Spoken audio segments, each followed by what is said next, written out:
ಕಾಶಿಯಲ್ಲಿ ಪ್ರೊಫೆಸರ್ ಆಗಿದ್ದಾಗ ಅವರು ಶಾಖೆಗೆ ಹೋಗೋದಕ್ಕೆ ಶುರು ಮಾಡ್ತಾರೆ.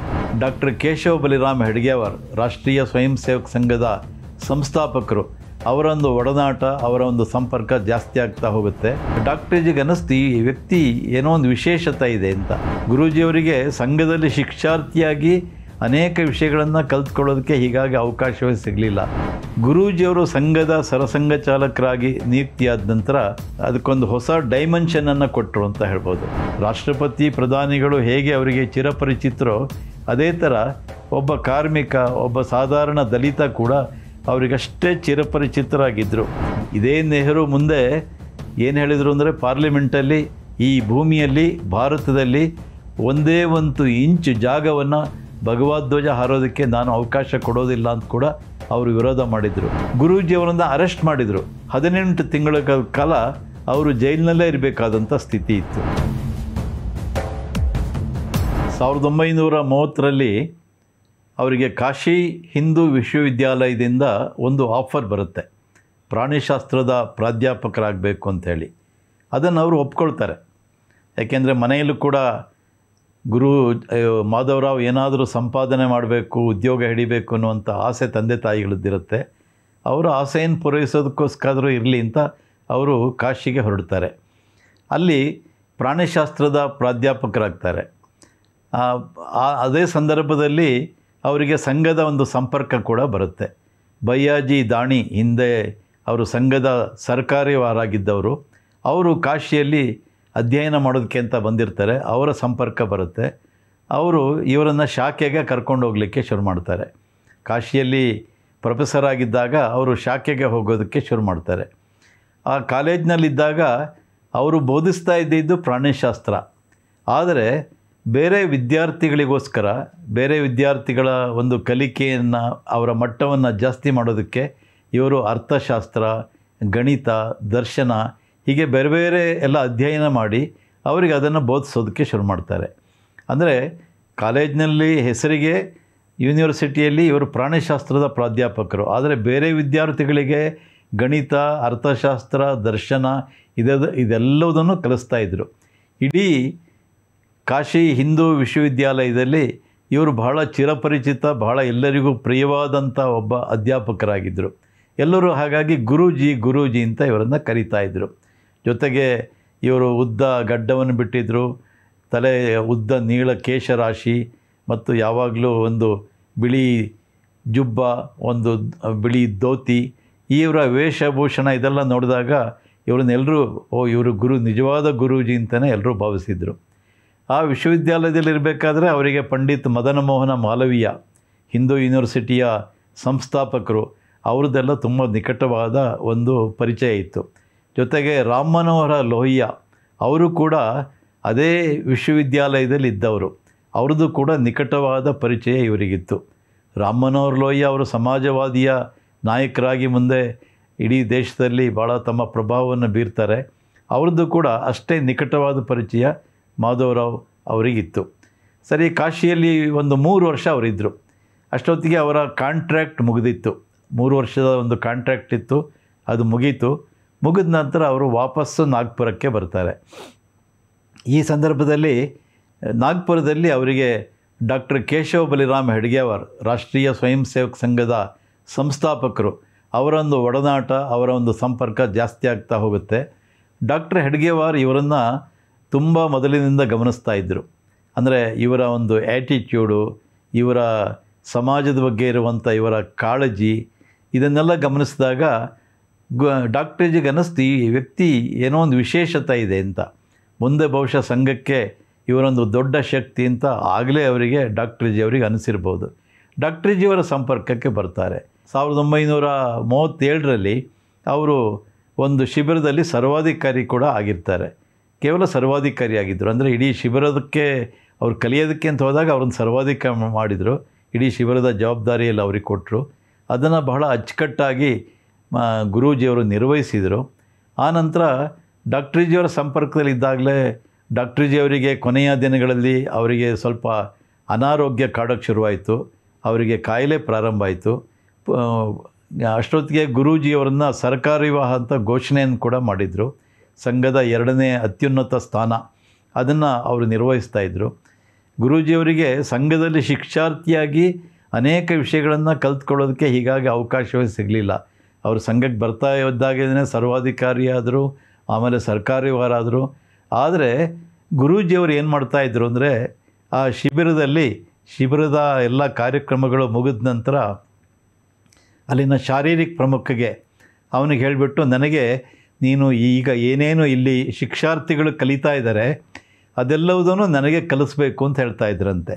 ಒಂದು 3/4 ಗಂಟೆ 1 ಗಂಟೆ ಅವಧಿಯಲ್ಲಿ, ಬಿಡುವಿನ ಅವಧಿಯಲ್ಲಿ ಅದೆಲ್ಲವುದನ್ನು ಇವರು ಕಲ್ತ್ಕೊಳ್ತಾಯಿದ್ರು. ಹಾಗಾಗಿ ದಂಡದಲ್ಲಿ ಕ್ರಮಿಕ, ಹಾಗೆಯೇ ಯೋಗಾಸನ, ವ್ಯಾಯಾಮ, ಏನೇನಿದೆ ಶಾರೀರಿಕ ಚಟುವಟಿಕೆಗಳು, ಅದೆಲ್ಲದರ ಒಂದು ತಿಳುವಳಿಕೆ ಅದನ್ನು ಗುರೂಜಿಯವರು ಪಡೆದರು. ಹೀಗೆ ಅವರು ಏಕಪಾಟಿನೂ ಕೂಡ ಆಗಿದ್ದರಿಂದ ಅವರ ಒಂದು ಕಲಿಯುವಂಥ ಗ್ರಹಿಕೆ ಭಾಳ ಚುರುಕಾಗಿದ್ದರಿಂದ ಅದೆಲ್ಲವುದನ್ನು ಅವ್ರು ಬೇಗ ಕಲ್ತ್ಕೊಳ್ತಾ ಹೋದರು. ಡಾಕ್ಟರ್ ಜಿಯವರ ಒಂದು ಅನಾರೋಗ್ಯ ಅದು ತುಂಬ ವಿಷಮ ಸ್ಥಿತಿಗೆ ಹೋಯಿತು. ಕೊನೆಗೆ ಅವರಿಗೆ ಏನೂ ಮಾತಾಡೋಕ್ಕಾಗಲಿಲ್ಲ. ಅಂಥ ಒಂದು ಸಂದರ್ಭದಲ್ಲಿ ಇನ್ನೇನು ಅವರು ನಿಧನರಾಗೋದಕ್ಕೆ 1 ವಾರ ಮುಂಚೆ ಅವರು ಗುರೂಜಿಯವರ ಹೆಗಲ ಮೇಲೆ ಕೈ ಇಟ್ಟು, ಇನ್ನು ಮುಂದೆ ಸಂಘದ ಎಲ್ಲ ಜವಾಬ್ದಾರಿ, ಎಲ್ಲ ಹೊಣೆಗಾರಿಕೆಯನ್ನು ನೀವೇ ನಿರ್ವಹಿಸಬೇಕು ಅನ್ನುವಂಥ ಒಂದು ಮಾತನ್ನು ಅವ್ರು ಹೇಳ್ತಾರೆ. ಡಾಕ್ಟರ್ ಜಿಯವರು 1940ರಲ್ಲಿ ಅವರು ಕಾಲವಾಗ್ತಾರೆ.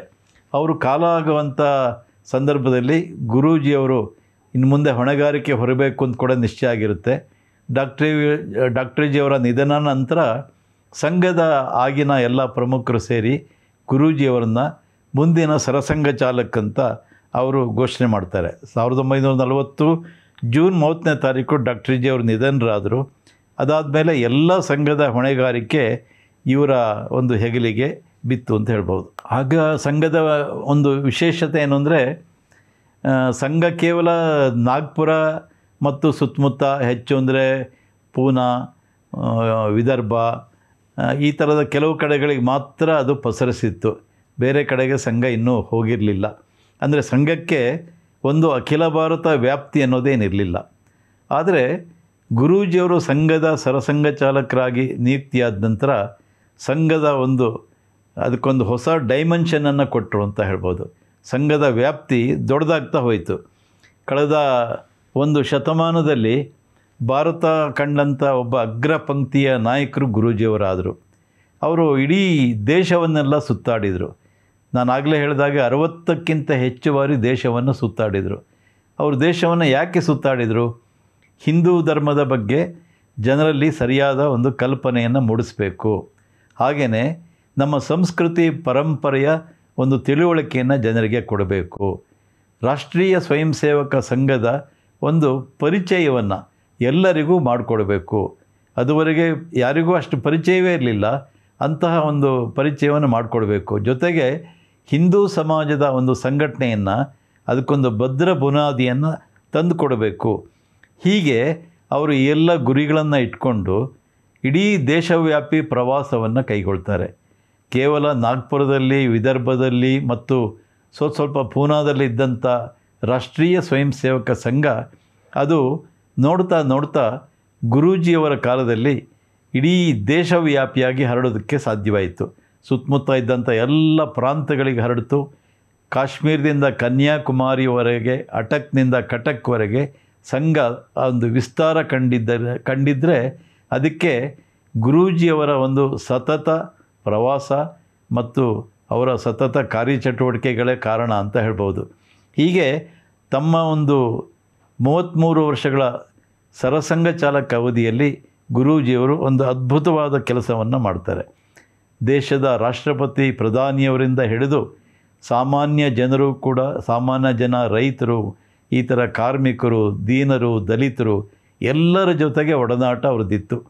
ರಾಷ್ಟ್ರಪತಿ ಪ್ರಧಾನಿಗಳು ಹೇಗೆ ಅವರಿಗೆ ಚಿರಪರಿಚಿತರೋ ಅದೇ ಥರ ಒಬ್ಬ ಕಾರ್ಮಿಕ, ಒಬ್ಬ ಸಾಧಾರಣ ದಲಿತ ಕೂಡ ಅವರಿಗಷ್ಟೇ ಚಿರಪರಿಚಿತರಾಗಿದ್ದರು. ಮತ್ತು ಎಲ್ಲರಲ್ಲೂ ಕೂಡ ಈ ರೀತಿ ಹಿಂದೂ ಸಮಾಜದ ಸಂಘಟನೆ ಮತ್ತು ಸಮಾಜ ಯಾಕೆ ಒಗ್ಗಟ್ಟಾಗಬೇಕು, ಯಾಕೆ ಒಗ್ಗೂಡಬೇಕು, ಇದರ ಒಂದು ತಿಳುವಳಿಕೆಯನ್ನು ಅವರು ಕೊಡ್ತಾಯಿದ್ರು. ಆಗ ಸಂಘಕ್ಕೆ ಒಂದು ರೀತಿಯ ಸಂಕಟದ ಕಾಲ, ಸಂಘಕ್ಕೆ ಒಂದು ಅಗ್ನಿ ಪರೀಕ್ಷೆಯ ಕಾಲ ಅಂತ ಹೇಳ್ಬೋದು. ಯಾಕೆಂದರೆ ನೆಹರು ಕೇಂದ್ರದಲ್ಲಿ ಪ್ರಧಾನಿಯಾಗಿದ್ದರು. ಸಂಘವನ್ನು ತುಂಬ ಕಟುವಾಗಿ ವಿರೋಧ ಮಾಡ್ತಾಯಿದ್ರು. ಒಂದು ಸಲ ಒಬ್ಬರು ಕಾಂಗ್ರೆಸ್ ನಾಯಕರ ಒಬ್ಬ ಮಗ ಅವನು ಪ್ರಚಾರಕ್ಕಾಗಿ ಹೊರಡ್ತಾನೆ ಗುರೂಜಿಯವರ ಕಾಲದಲ್ಲಿ. ಆ ಕಾಂಗ್ರೆಸ್ ನಾಯಕರಿಗೆ ತುಂಬ ಸಿಟ್ಟು ಬಂದುಬಿಡುತ್ತೆ. ಸರಿ, ಅವರು ಮಗನಿಗೆ ಏನೇ ಹೇಳಿದರೂ ಮಗ ಕೇಳೋದಿಲ್ಲ. ಸಂಘದ ಪ್ರಚಾರಕ್ಕಾಗಿ ಆತ ಮನೆ ಬಿಟ್ಟು ಹೊರಟು ಬರ್ತಾನೆ. ಸರಿ, ಆ ಕಾಂಗ್ರೆಸ್ ನಾಯಕರು ನೆಹರು ಹತ್ರ ಕಂಪ್ಲೇಂಟನ್ನು ತೆಗೆದುಕೊಂಡು ಹೋಗ್ತಾರೆ. ನೆಹರು ಹತ್ರ ಹೋಗಿ ಹೇಳ್ತಾರಂತೆ, ನೋಡಿ ನನ್ನ ಮಗ ನನ್ನ ಮಾತನ್ನೇ ಕೇಳಲಿಲ್ಲ, ಒಳ್ಳೆಯ ಉದ್ಯೋಗ ಸಿಗ್ತಾಯಿತ್ತು ಅವನಿಗೆ, ಅದನ್ನು ಬಿಟ್ಟು ಏನೋ RSSನ ಪ್ರಚಾರಕ್ಕಾಗಿ ಹೋಗ್ತೀನಿ ಅಂತ ಹೊರಟುಬಿಟ್ಟಿದ್ದಾನೆ. ಏನು ಮಾಡೋದು ಈ ಥರದ ಮಕ್ಕಳಿಗೆ? ಏನೋ ದೇಶಭಕ್ತಿ ಅನ್ನುವಂಥ ಭ್ರಮೆಯಲ್ಲಿ, ಒಂದು ಹುಚ್ಚಿನಲ್ಲಿ ಅವರು ಸ್ವಂತದ ಕೆಲಸ ಮಾಡದೆ ತಮ್ಮ ಜೀವನವನ್ನೆಲ್ಲ ಹಾಳು ಮಾಡಿಕೊಡ್ತಿದ್ದಾರೆ ಅಂಥೇಳಿ ಅವರು ನೆಹರುಗೆ ಕಂಪ್ಲೇಂಟ್ ಕೊಟ್ಟರಂತೆ. ನೆಹರು ಎಲ್ಲವುದನ್ನು ಕೇಳಿ ಆಮೇಲೆ ಹೇಳಿದ್ರಂತೆ, ನೋಡಿ ನೀವು ಹೇಳೋದರಲ್ಲಿ ನಿಜ ಇದೆ, ಆದರೆ ಅದರಲ್ಲಿ ಇನ್ನೊಂದು ಅಂಶವನ್ನು ನೀವು ಗಮನಿಸಬೇಕು. ಈಗ ಇವತ್ತು ದೇಶದಲ್ಲಿ ಏನಾಗಿದೆ ಅಂದರೆ, ದೇಶಕ್ಕೋಸ್ಕರ ಈ ಸಮಾಜಕ್ಕೋಸ್ಕರ ಒಂದು ಕೆಲಸ ಮಾಡುವಂಥವ್ರ ಸಂಖ್ಯೆ ಕಡಿಮೆ ಆಗ್ತಾ ಇದೆ. ದೇಶಭಕ್ತಿ ಅನ್ನೋದು ನಶಿಸಿ ಹೋಗ್ತಾ ಇದೆ. ಅಂತಹ ಸಂದರ್ಭದಲ್ಲಿ RSSಸು ದೇಶಭಕ್ತಿಯನ್ನು ಎಲ್ಲರಲ್ಲೂ ಬೆಳೆಸಬೇಕು ಅನ್ನುವಂಥ, ಅದರಲ್ಲೂ ತರುಣ ವರ್ಗದಲ್ಲಿ, ತರುಣ ಸಮೂಹದಲ್ಲಿ ಬೆಳೆಸಬೇಕು ಅಂತ ಹೊರಟಿದೆ. ಅನೇಕರು ಜೀವನವನ್ನು ಸಂಘಕ್ಕೋಸ್ಕರ ಸಮಾಜಕ್ಕೋಸ್ಕರ ಸಮರ್ಪಣೆ ಮಾಡೋದಕ್ಕೆ ಹೊರಟಿದ್ದಾರೆ ಅಂದರೆ ಅದು ನಿಜಕ್ಕೂ ಒಂದು ಒಳ್ಳೆಯ ಬೆಳವಣಿಗೆ. ಹಾಗಾಗಿ ನಾವು ಅದಕ್ಕೋಸ್ಕರ ಪರಿತಪಿಸಬೇಕಾಗಿದ್ದೇನಿಲ್ಲ ಅನ್ನುವಂಥ ಮಾತನ್ನು ನೆಹರು ಹೇಳಿದ್ರಂತೆ. ಇದೇ ನೆಹರು ಮುಂದೆ ಏನು ಹೇಳಿದರು ಅಂದರೆ, ಪಾರ್ಲಿಮೆಂಟಲ್ಲಿ I will not give even an inch in this land to fly bhagwa ಅಂತ ಅನ್ನೋ ಮಾತನ್ನು ಹೇಳಿದರು ಅವರು. ಈ ಭೂಮಿಯಲ್ಲಿ, ಭಾರತದಲ್ಲಿ ಒಂದೇ ಒಂದು ಇಂಚು ಜಾಗವನ್ನು ಭಗವಧ್ವಜ ಹಾರೋದಕ್ಕೆ ನಾನು ಅವಕಾಶ ಕೊಡೋದಿಲ್ಲ ಅಂತ ಕೂಡ ಅವರು ವಿರೋಧ ಮಾಡಿದರು. ಆದರೆ ನೆಹರು ಬಹಿರಂಗವಾಗಿ ಏನು ಹೇಳಿದರೂ ಕೂಡ ಅವರ ಅಂತರಂಗದಲ್ಲಿ ಎಲ್ಲೋ ಒಂದು ಕಡೆ RSS ಇರಬೇಕು, RSS ಕಾರ್ಯ ಒಳ್ಳೆಯದು ಅನ್ನುವಂಥ ಭಾವನೆ ಕೂಡ ನೆಹರುವಲ್ಲಿ ಇತ್ತು ಅನ್ನೋದು ಈ ಘಟನೆಯಿಂದ ಗೊತ್ತಾಗುತ್ತೆ. ಹೀಗೆ ಒಂದು ಸಂಘದಲ್ಲಿ, ಸಂಘ ದೇಶಭಕ್ತಿಯನ್ನು ಬೆಳೆಸ್ತಿದೆ ಅನ್ನುವಂಥ ಒಂದು ಏನು ಮಾತನ್ನು ಎಲ್ಲರೂ ಹೇಳ್ತಾರೆ, ಅದಕ್ಕೆ ಒಂದು ಸಂಕೇತ ಅನ್ನೋದನ್ನು ಹೇಳ್ಬೋದು. ಸಂಘದ ಕಾರ್ಯ ಗುರೂಜಿಯವರ ಕಾಲದಲ್ಲಿ ಬೆಳೀತಾ ಹೋಯಿತು. ಆದರೆ ಒಂದು ದುರದೃಷ್ಟಕರ ಘಟನೆ 1948ರಲ್ಲಿ ನಡೀತು. ನಮಗೆ ಸ್ವಾತಂತ್ರ್ಯ ಬಂದಿತ್ತು, ದೇಶದ ವಿಭಜನೆ ಕೂಡ ಆಗೋಗಿತ್ತು, ದೇಶ ಇಬ್ಬಾಗ ಆಗೋಗಿತ್ತು. ಭಾರತ ಮತ್ತು ಪಾಕಿಸ್ತಾನ ಅನ್ನುವಂಥ ಎರಡು ದೇಶ ಆಗಿತ್ತು. ಆ ಸಂದರ್ಭದಲ್ಲಿ ನಡೆದಂಥ ಅನೇಕ ಹಿಂದೂಗಳ ಮಾರಣ ಹೋಮ ಅದೆಲ್ಲವುದು ಒಂದು ಬೇರೆಯೇ ಒಂದು ಅಧ್ಯಾಯ. ಅದನ್ನು ಇಲ್ಲಿ ನಾನು ವಿವರಿಸೋದಕ್ಕೆ ಹೋಗೋದಿಲ್ಲ. ಅಂಥ ಸಂದರ್ಭದಲ್ಲಿ ಸಂಘದ ಸ್ವಯಂ ಸೇವಕರಿಗೆ ಧೈರ್ಯ ತುಂಬಿ, ಯಾರು ನೊಂದ ಹಿಂದೂ ಸಂತ್ರಸ್ತರಿದ್ದಾರೆ ಅವರ ಒಂದು ನೆರವಿಗೆ ಧಾವಿಸುವಂಥ ಕೆಲಸ ಮಾಡೋದಕ್ಕೆ ಪ್ರೇರಣೆ ಕೊಟ್ಟವರು ಅಂದರೆ ಸರಸಂಘ ಚಾಲಕರಾದಂಥ ಗುರೂಜಿಯವರು. ಇದೆಲ್ಲ ಆಯಿತು. ಆದರೆ 48ರಲ್ಲಿ ಇನ್ನೊಂದು ದುರದೃಷ್ಟಕರ ಘಟನೆ ನಡೀತು. ಮಹಾತ್ಮ ಗಾಂಧೀಜಿಯವರ ಒಂದು ಹತ್ಯೆ ಆಗುತ್ತೆ, ಒಂದು ಬರ್ಬರವಾದ ಹತ್ಯೆ. ಗುರೂಜಿಯವರಾಗ ಪ್ರವಾಸದಲ್ಲಿದ್ದರು. ತಕ್ಷಣ ಅವರು ಪ್ರವಾಸವನ್ನು ನಿಲ್ಲಿಸಿ ವಾಪಸ್ ನಾಗ್ಪುರಕ್ಕೆ ಬಂದರು. ನಾಗ್ಪುರಕ್ಕೆ ಬಂದಾಗ ಇಡೀ ದೇಶದಲ್ಲಿ ಒಂದು ಉದ್ವಿಗ್ನವಾದ ಪರಿಸ್ಥಿತಿ ಇತ್ತು. ನಾಗ್ಪುರದಲ್ಲಿ ಸಂಘದ ಕಾರ್ಯಾಲಯಕ್ಕೆ ಎಲ್ಲ ಕಾಂಗ್ರೆಸ್ಸಿನ ಗೂಂಡಾಗಳು ಬಂದು ಅಟ್ಯಾಕ್ ಮಾಡಿದರು. ಸ್ವತಃ ಗುರೂಜಿಯವರ ಮನೆಯ ಮೇಲೂ ಕೂಡ ಕಲ್ಲನ್ನು ಬಿಸಾಡಿದರು. ಗುರೂಜಿಯವರು ಒಳಗಿದ್ದರು. ಎಲ್ಲ ಸ್ವಯಂ ಸೇವಕರಿಗೆ ಏನು ಮಾಡಬೇಕು ಅಂತ ಗೊತ್ತಾಗ್ತಾ ಇಲ್ಲ. ಆ ಗೂಂಡಾಗಳನ್ನು ಎದುರಿಸಬೇಕು ಅಂತ ಸ್ವಯಂ ಸೇವಕರು ಹೊರಡೋದ್ರಲ್ಲಿದ್ದರು.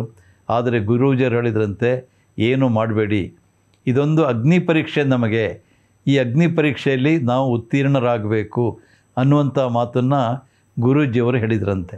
ಗುರೂಜಿಯವರು ಯಾಕೆ ಅದನ್ನು ಹೇಳಿದರು ಅನ್ನೋದು ಮುಂದೆ ಅವರೇ ಒಂದು ಉದಾಹರಣೆ ಮೂಲಕ ತಿಳಿಸಿದ್ದಾರೆ. ಇಡೀ ದೇಶದಲ್ಲಿ ಒಂದು ರೀತಿ ಉದ್ವಿಗ್ನತೆ. ಮಹಾತ್ಮ ಗಾಂಧಿ ಅಂದರೆ ಆಗಿನ ಕಾಲದಲ್ಲಿ ಒಬ್ಬ ಅತ್ಯಂತ ಜನಾನುರಾಗಿ ಜನಪ್ರಿಯ ನಾಯಕರಾಗಿದ್ದರು. ಕೇವಲ ಭಾರತದಲ್ಲಿ ಮಾತ್ರ ಅಲ್ಲ, ವಿದೇಶದಲ್ಲೂ ಕೂಡ ಮಹಾತ್ಮ ಗಾಂಧೀಜಿಯವ್ರ ಬಗ್ಗೆ ಅಪಾರವಾದ ಗೌರವ, ಶ್ರದ್ಧೆ, ಜನಪ್ರಿಯತೆ ಎಲ್ಲವುದಿತ್ತು. ಭಾರತದಲ್ಲಿ ಹೀಗಾಗಿ ಹೋಯ್ತಲ್ಲ, ಅವ್ರನ್ನ ಹತ್ಯೆ ಮಾಡಿಬಿಟ್ರಲ್ಲ. ಆ ಹತ್ಯೆ ಮಾಡಿದಂಥ ನಾಥುರಾಮ್ ಗೋಡ್ಸೆ, ಆತ ಸಂಘದ ಸ್ವಯಂ ಸೇವಕ ಮತ್ತು ಇದನ್ನು ಬೇಕು ಅಂತ ಸಂಘದವರೇ ಮಾಡಿಸಿದ್ದಾರೆ ಅನ್ನೋ ಮಟ್ಟಕ್ಕೆ ಕಾಂಗ್ರೆಸ್ನವರೆಲ್ಲ ಒಂದು ದೂರನ್ನು ಎಲ್ಲ ಕಡೆ ಹೇಳ್ತಾಯಿದ್ರು, ಎಲ್ಲ ಕಡೆ ಅಪಪ್ರಚಾರ ಮಾಡ್ತಾಯಿದ್ರು. ಇನ್ನೂ ಕೆಲವರು ಏನು ಹೇಳ್ತಾಯಿದ್ರು ಅಂದರೆ, ಸ್ವತಃ ಗುರೂಜಿಯವರೇ ಹತ್ಯೆ ಮಾಡಿದರು ಅನ್ನುವಂಥ ಮಟ್ಟಕ್ಕೂ ಕೂಡ ಆ ಮಾತುಕತೆ ಹೋಯಿತು. ಯಾವ ರೀತಿ ಈಗ ಕಾಂಗ್ರೆಸ್ನವರು ಎಲ್ಲದಕ್ಕೂ ಆರ್ ಎಸ್ ಎಸ್ಸೇ ಕಾರಣ ಅಂತ ಹೇಳ್ತಾರೋ, ಆಗ ಕೂಡ ಏನೇ ನಡೆದರೂ ಅದಕ್ಕೆ ಆರ್ ಎಸ್ ಎಸ್ಸೇ ಕಾರಣ ಅಂತ, ಗಾಂಧೀಜಿ ಹತ್ಯೆ ಮಾಡಿದವರೇ ಗುರೂಜಿ ಅನ್ನುವ ಮಟ್ಟಕ್ಕೆ ಆಗ ಒಂದು ವಿತಂಡವಾದವನ್ನು ಮಾಡ್ತಾಯಿದ್ರು. ಜೊತೆಗೆ ಆಗ ನೆಹರು ಸರ್ಕಾರ, ನೆಹರು ಪ್ರಧಾನಮಂತ್ರಿಯಾಗಿದ್ದರು. ಅವರು ಗಾಂಧೀಜಿಯವರ ಹತ್ಯೆ ಆದ ನಂತರದಲ್ಲಿ ಅವರು ಸಂಘದ ಮೇಲೆ ಕೂಡ ಬ್ಯಾನನ್ನು ಹಾಕಿದರು. ರಾಷ್ಟ್ರೀಯ ಸ್ವಯಂ ಸೇವಕ ಸಂಘದ ಚಟುವಟಿಕೆಗಳು ನಡೆಯಬಾರ್ದು ಅಂತೇಳಿ ಅದರ ಮೇಲೆ ನಿಷೇಧವನ್ನು ಸಾರಿದರು. ಗುರೂಜಿಯವರನ್ನು ಅರೆಸ್ಟ್ ಮಾಡಿದರು, ಅವರು ಬಂಧನಕ್ಕೊಳಗಾದರು. ಸುಮಾರು 18 ತಿಂಗಳ ಕಾಲ ಅವರು ಜೈಲಿನಲ್ಲೇ ಇರಬೇಕಾದಂಥ ಸ್ಥಿತಿ ಇತ್ತು. ಆದರೆ ಸಂಘದ ಮೇಲಿನ ಬ್ಯಾನನ್ನು ಲಿಫ್ಟ್ ಮಾಡಬೇಕು, ನಿಷೇಧ ತೆಗಿಬೇಕು ಅಂಥೇಳಿ ಸಾಕಷ್ಟು ಮಾತುಕತೆ, ಚರ್ಚೆ ಇದೆಲ್ಲವೂ ನಡೀತಾ ಇತ್ತು. ಗುರೂಜಿಯವರು ಅನೇಕ ಪತ್ರಗಳನ್ನು ಪ್ರಧಾನಿ ನೆಹರು ಅವರಿಗೆ, ಆಗ ಗೃಹ ಸಚಿವರಾಗಿದ್ದಂಥ ಸರ್ದಾರ್ ಪಟೇಲ್ರಿಗೆ ಮತ್ತು ಇನ್ನು ಬೇರೆ ಬೇರೆ ನಾಯಕರಿಗೆಲ್ಲ ಬರಿತಾನೇ ಇದ್ದರು. ಪತ್ರ ವ್ಯವಹಾರ ನಡೀತಾ ಇತ್ತು. ಆದರೆ ನೆಹರು ಈ ನಿಷೇಧವನ್ನು ತೆಗೆಯೋದರ ಕಡೆಗೆ ಮನಸ್ಸು ಮಾಡಲೇ ಇಲ್ಲ. ಕೊನೆಗೆ ಸರ್ದಾರ್ ಪಟೇಲ್ ಅವರು ನೆಹರು ಅವರನ್ನು ಕನ್ವಿನ್ಸ್ ಮಾಡಿದರು. ರಾಷ್ಟ್ರೀಯ ಸ್ವಯಂ ಸೇವಕ ಸಂಘದ ಸ್ವಯಂ ಸೇವಕರು ಅವರೇನೋ ಡಕಾಯಿತರಲ್ಲ, ಕಳ್ಳರೇನಲ್ಲ, ಅವರು ದೇಶಭಕ್ತರೇ. ಗಾಂಧೀಜಿ ಕೊಂದಿದ್ದು ಅಂತ ಆರೋಪ ಇರ್ಬೋದು, ಆದರೆ ಅದ್ಯಾವುದೂ ನಿಜವಲ್ಲ. ನಿಜವಾಗಿ ಗಾಂಧೀಜಿ ಕೊಂದವರು ಯಾರು ಅನ್ನೋದು ಈಗೆಲ್ಲ ಸಿಕ್ಕಿದ್ದಾರೆ. ನಾಥೂರಾಮ್ ಗೋಡ್ಸೆನ ಅಷ್ಟೊತ್ತಿಗೆ ಅರೆಸ್ಟ್ ಮಾಡಿಬಿಟ್ಟಿದ್ರು. ಆತ ಹಿಂದೆ ಯಾವಾಗಲೂ ಶಾಖೆಗೆ ಬಂದಂಥವನ್ನ ಆರ್ ಎಸ್ ಎಸ್ಸೇ ಕೊಂದರು ಅಂತ ಹೇಳೋದು ಎಷ್ಟು ಮಟ್ಟಿಗೆ ಸರಿ ಅನ್ನುವಂಥ ಚರ್ಚೆ ಕೂಡ ಎಲ್ಲ ಸಾರ್ವಜನಿಕವಾಗಿ ನಡೀತು. ಕೊನೆಗೆ ಗುರೂಜಿಯವರನ್ನು ಬಂಧನದಿಂದ ಬಿಡುಗಡೆ ಮಾಡಿದರು. ಆದರೆ ಬಿಡುಗಡೆ ಮಾಡಬೇಕಾದ್ರೆ ಕೆಲವು ಷರತ್ತುಗಳನ್ನು ಹಾಕಿದರು. ಏನು ಅಂದರೆ, ನೀವು ಸಂಘದಲ್ಲಿ ಏನೇನು ಚಟುವಟಿಕೆ ಮಾಡ್ತಾಯಿದ್ದೀರಿ ಅದಕ್ಕೊಂದು ಸಂವಿಧಾನ ಅಂತ ಇರಬೇಕು, ನಿಮ್ಮ ಸಂವಿಧಾನವನ್ನು ಲಿಖಿತ ರೂಪದಲ್ಲಿ ಸರ್ಕಾರಕ್ಕೆ ಸಲ್ಲಿಸಬೇಕು ಅಂತ ಹೇಳಿದರು. ಸರಿ, ಇದ್ರ ಬಗ್ಗೆ ಎಲ್ಲ ಸಂಘದಲ್ಲಿ ಆಂತರಿಕವಾಗಿ ಚರ್ಚೆ ನಡೀತು. ಸಂಘಕ್ಕೆ ಒಂದು ಲಿಖಿತ ಸಂವಿಧಾನ ಅಂತ ಇರಲಿಲ್ಲ ಆಗ. ಸಂಘ ಕೇವಲ ಬಾಯಿ ಮಾತಿನ ಆಧಾರದ ಮೇಲೆ ಎಲ್ಲ ಕಾರ್ಯಕರ್ತರಲ್ಲಿ ಉತ್ಸಾಹ ತುಂಬೋದ್ರ ಮೂಲಕ, ದೇಶಭಕ್ತಿಯನ್ನು ತುಂಬೋದ್ರ ಮೂಲಕ ಸಂಘದ ಚಟುವಟಿಕೆಗಳು ನಡೀತಾ ಇತ್ತು. ಲಿಖಿತವಾಗಿ ಯಾವುದೂ ಕೂಡ ಇರಲಿಲ್ಲ. ಆದರೆ ಒಂದು ಲಿಖಿತ ಸ್ವರೂಪವನ್ನು ತರಬೇಕು ಅಂಥೇಳಿ ಸಂಘದಲ್ಲಿ ಏನೇನು ನಾವು ಚಟುವಟಿಕೆಯನ್ನು ನಡೆಸ್ತಾ ಇದ್ವಿ, ಸಂಘದಲ್ಲಿ ಏನೇನು ಕಾರ್ಯಪದ್ಧತಿಗಳು, ಇದೆಲ್ಲದರ ಒಂದು ಲಿಖಿತವಾದ ಒಂದು ಸ್ವರೂಪ ಬರಬೇಕು ಅಂಥೇಳಿ ಆಗ ವೆಂಕಟರಾಮ ಶಾಸ್ತ್ರಿ ಅನ್ನುವಂಥ ಒಬ್ಬರು ಉನ್ನತವಾದ ನ್ಯಾಯವಾದಿಗಳು ಕೂಡ ಹೌದು, ತುಂಬ ಸಮಾಜದಲ್ಲಿ ಮಾನ್ಯತೆ ಪಡೆದಂಥ ವ್ಯಕ್ತಿ, ಅವರ ಮೂಲಕ ಸಂಘದ ಒಂದು ಸಂವಿಧಾನವನ್ನು ರಚಿಸಲಾಯಿತು. ಗುರೂಜಿಯವರು ಕೂಡ ಅದನ್ನು ಹೇಗಿರಬೇಕು ಅಂತೆಲ್ಲ ಒಂದು ಇದು ಮಾಡಿದರು. ಅದನ್ನು ಪೂರ್ಣ ರಚನೆ ಆದಮೇಲೆ ಅದನ್ನೇ ಸಂವಿಧಾನ ಅಂದರೆ ಸಂಘದಲ್ಲಿ ಏನೇನು ಮಾಡ್ತಾಯಿದ್ದೀವಿ, ಸಂಘದ ಗುರಿ ಏನು, ಸಂಘದ ಚಟುವಟಿಕೆ ಏನು, ಸಂಘದ ಕಾರ್ಯಪದ್ಧತಿ ಹೇಗೆ, ಶಾಖಾ ಪದ್ಧತಿ ಹೇಗಿರುತ್ತೆ, ಇದೆಲ್ಲವುದನ್ನು ಕೂಡ ಅದರಲ್ಲಿ ಬರೆಯಲಾಗಿತ್ತು. ಇದನ್ನು ಸರ್ಕಾರಕ್ಕೆ ಸಲ್ಲಿಸಲಾಯಿತು. ಸರ್ಕಾರಕ್ಕೆ ಸಲ್ಲಿಸಲಾದ ನಂತರ ಸಂಘದ ಮೇಲಿನ ನಿಷೇಧವನ್ನು ಹಿಂತೆಗೆದುಕೊಂಡರು. ಆದರೆ ಆ ಸಂದರ್ಭದಲ್ಲಿ ಕಾಂಗ್ರೆಸ್ನವರು ಒಂದು ಅಪಪ್ರಚಾರವನ್ನು ಕೂಡ ಮಾಡಿದರು. ಸಂಘದವರು ಕ್ಷಮೆ ಕೇಳಿದರು, ಅವರು ಕೆಲವು ಷರತ್ತುಗಳಿಗೆ ಒಳಪಟ್ಟರು, ಹಾಗಾಗಿ ಸಂಘದ ಮೇಲಿನ ಒಂದು ನಿಷೇಧವನ್ನು ಹಿಂತೆಗೆದುಕೊಳ್ಳಲಾಯಿತು ಅನ್ನೋ ಥರದಲ್ಲೆಲ್ಲ ಮಾತಾಡಿದರು. ಈ ರೀತಿ ಒಂದು ಸಂಘದ ಮೇಲೆ ಅಪಪ್ರಚಾರ ಮಾಡುವಂಥದ್ದೆಲ್ಲ ನಡೀತಾಗ ಆಗ ಗುರೂಜಿಯವರು ಒಂದು ಕಡೆ ಹೇಳಿದ್ದಾರೆ, ಅವರ ಪತ್ರದಲ್ಲೇ ಇದೆ, ಸಂಘ ಈ ಥರದ ಯಾವುದೇ ಷರತ್ತುಗಳನ್ನು ಕೂಡ ಆಗ ಷರತ್ತಿಗೆ ಒಳಪಟ್ಟು ಕ್ಷಮೆ ಕೇಳಿದ್ದಿಲ್ಲ. ಅವರೊಂದು ಪತ್ರದಲ್ಲಿ ಅದನ್ನು ಸ್ಪಷ್ಟೀಕರಣ ಕೊಟ್ಟಿದ್ದಾರೆ. ಆ ಪತ್ರ ಹೀಗಿದೆ: ಒಂದು ಅತಿ ಮಹತ್ವದ ಸ್ಪಷ್ಟೀಕರಣವನ್ನು ನಾನು ನೀಡಬೇಕಾಗಿದೆ. ಇದು ಗುರೂಜಿಯವರು ಬರೆದಂಥ ಒಂದು ಪತ್ರ. ನನ್ನ ಪಾಲಿಗೆ ಅದು ಅತ್ಯಗತ್ಯ ಕರ್ತವ್ಯವೇ ಆಗಿದೆ. ಕಾರಣವೆಂದರೆ ಸಂಘದ ಮೇಲಿನ ನಿಷೇಧವನ್ನು ದೂರಗೊಳಿಸುವ ಸಲುವಾಗಿ ಸರ್ಕಾರಕ್ಕೆ ನಾನು ಲಿಖಿತ ರೂಪದಲ್ಲಿ ಆಶ್ವಾಸನೆ ನೀಡಿರುವುದಾಗಿ ಸುದ್ದಿಯನ್ನು ಹರಡಿಸಲಾಗಿದೆ. ವಾಸ್ತವಿಕವಾಗಿ ಈ ವಿಷಯದಲ್ಲಂತೂ ನಾನು ಮೌನವಾಗಿರುವುದು ಅನುಚಿತವಾಗುತ್ತದೆ. ಯಾವುದೇ ಸರ್ಕಾರಿ ಪತ್ರದಲ್ಲಿ ಈ ವಿಷಯದಲ್ಲಿ ಉಲ್ಲೇಖವಾಗಿರುವುದೇ ಆದಲ್ಲಿ ಅದು ತನ್ನ ಹಿತದ ರಕ್ಷಣೆಗಾಗಿ ಸರ್ಕಾರದ ವತಿಯಿಂದ ಆಗಿರುವುದು ಅಷ್ಟೇ. ಆದರೆ ಸಂಘದ ವತಿಯಿಂದ ಹೇಳುವುದಾದಲ್ಲಿ ಆ ಸಂದರ್ಭದಲ್ಲಿ ಸರ್ಕಾರದ ಜೊತೆ ನಡೆಯುತ್ತಿದ್ದ ಸಂಧಾನದ ಮಾತುಕತೆಯಲ್ಲಿ ನಾನು ಗೋಲ್ವಲ್ಕರ್ ಎಂಬ ವ್ಯಕ್ತಿಯ ಭೂಮಿಕೆಯಲ್ಲಿ ಪಾಲ್ಗೊಂಡಿದ್ದವನಲ್ಲ. ನನ್ನ ಪಾತ್ರ ಇದ್ದಿದ್ದು ಒಂದು ರಾಷ್ಟ್ರವ್ಯಾಪಿ ವಿಶಾಲ ಸಂಘಟನೆಯ ಪ್ರತಿನಿಧಿಯಾಗಿ ಎಂಬುದನ್ನು ಗಮನಿಸಬೇಕಾದ ಅಗತ್ಯವಿದೆ. ಹೀಗಾಗಿ ಆ ಸಂಘಟನೆಗೆ ಯಾವುದೇ ಅವಮಾನವಾಗುವಂತಿದ್ದಲ್ಲಿ ಅದಕ್ಕಿಂತ ಮೊದಲು ನಾನು ಪ್ರಾಣತ್ಯಾಗ ಮಾಡುತ್ತಿದ್ದೆ. ನಾನು ಯಾರಿಗೂ ಮಣಿಯಲಿಲ್ಲ ಮತ್ತು ಯಾವುದೇ ಆಶ್ವಾಸನೆ ನೀಡಿಲ್ಲ ಎಂಬುದನ್ನು ಖಚಿತ ಶಬ್ದಗಳಲ್ಲಿ ಹೇಳುತ್ತಿದ್ದೇನೆ ಅಂತ ಗುರೂಜಿಯವರು ಸ್ಪಷ್ಟಪಡಿಸಿದರು. ಆನಂತರ ಅವರು ಬರೀತಾರೆ, ಆದರೂ ಒಂದು ಪ್ರಶ್ನೆ ಮೇಲೇಳ್ತಾ ಇದೆ. ಏನು ಅಂದರೆ, ಸಂಘದ ಮೇಲಿನ ನಿಷೇಧ ದೂರವಾಗಿದ್ದು ಹೇಗೆ ಅಂತ ಅನೇಕರು ಕೇಳ್ತಾರೆ. ಯಾವುದೇ ಎರಡು ಗುಂಪುಗಳಲ್ಲಿ ಸಂಧಾನದ ಮಾತುಕತೆ ನಡೆಯುವಾಗ ಉಭಯ ಗುಂಪುಗಳು ಒಂದೆರಡು ಹೆಜ್ಜೆಗಳಷ್ಟು ಹಿಂದೆ ಸರಿಯುವುದು ಅಗತ್ಯವಾಗುತ್ತದೆ. ಈ ಹಿನ್ನೆಲೆಯಲ್ಲಿ ಸಂಘದ ವತಿಯಿಂದ ಹೇಳಲಾಗಿದ್ದೇನೆಂದರೆ, ತಾನು ಹಿಂದಿನಲ್ಲೂ ನಡೆಸಿಕೊಂಡು ಬಂದಿದ್ದ ತನ್ನ ನಿತ್ಯದ ಕಾರ್ಯದ ಸ್ವರೂಪವು ಅಲಿಖಿತ ರೂಪದಲ್ಲಿ ಇರುವುದರಿಂದಾಗಿ ಅದನ್ನು ಈಗ ಲಿಪಿಬದ್ಧಗೊಳಿಸಿ ಸರ್ಕಾರಕ್ಕೆ ಒಪ್ಪಿಸಲು ತಾನು ಸಿದ್ಧ ಎಂಬುದನ್ನು ಮಾತ್ರ. ಅದಕ್ಕೆ ನಾನು ಅನುಮತಿ ನೀಡಿದ್ದೆ. ಈ ಅನುಮತಿಯನ್ನು ಸಹ ನಾನು ನೀಡಿದ್ದು ಸರ್ಕಾರಕ್ಕೆ ಮಣಿದು ಅಲ್ಲ, ಆದರೆ ಶ್ರದ್ಧೇಯ ಶ್ರೀ ವೆಂಕಟರಾಮ ಶಾಸ್ತ್ರೀಜಿಯವರ ಸಲಹೆಯನ್ನು ಗೌರವಿಸಿ ಮಾತ್ರ.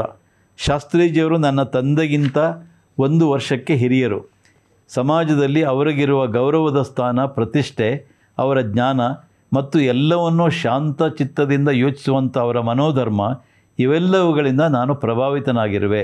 ಸಂಘದ ಮೇಲಿನ ನಿಷೇಧ ಆದಷ್ಟು ಶೀಘ್ರ ದೂರವಾಗಬೇಕೆಂದಾಗಲಿ, ನಾನು ಕಾರಾಗೃಹದಿಂದ ಬೇಗನೆ ಬಿಡುಗಡೆ ಹೊಂದಬೇಕೆಂದಾಗಲಿ ಆತುರದಿಂದ ನಾನು ಅನುಮತಿ ಕೊಡಲಿಲ್ಲ.